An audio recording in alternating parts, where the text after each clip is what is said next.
كشف الرئيس الجزائري عبد المجيد تبون في حوار مع صحيفة لوبينيون الفرنسية عن شرط واحد لتطبيع مع إسرائيل، وهو أن تقام كشف الرئيس الجزائري عبد المجيد تبون في حوار مع صحيفة لوبينيون الفرنسية عن شرط واحد لتطبيع مع إسرائيل، وهو أن تقام دولة فلسطينية كاملة.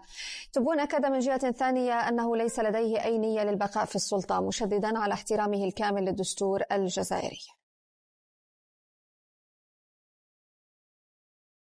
مندوب الجزائر لدى الأمم المتحدة عمار بن جامع قال إن الاحتلال الإسرائيلي يشن فصلا جديدا من فصول العقاب الجماعي في قطاع غزة ويستخدم التجويع سلاحا.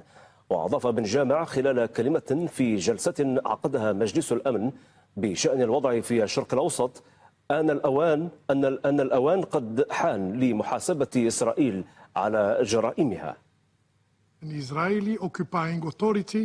إسرائيل استخدمت التجويع أداة حرب، هذه جريمة حرب لا شك في ذلك، وقد آن الأوان للمساءلة. لا يجوز لأحد أن يكون فوق القانون. اليوم لا يمكن للعالم أن يتجاهل الواقع المرير الذي يسببه الاحتلال الإسرائيلي. الحقيقة التي تم غض النظر عنها بشأن الاحتلال الإسرائيلي لفترة طويلة لا يجوز إخفاؤها بعد الآن.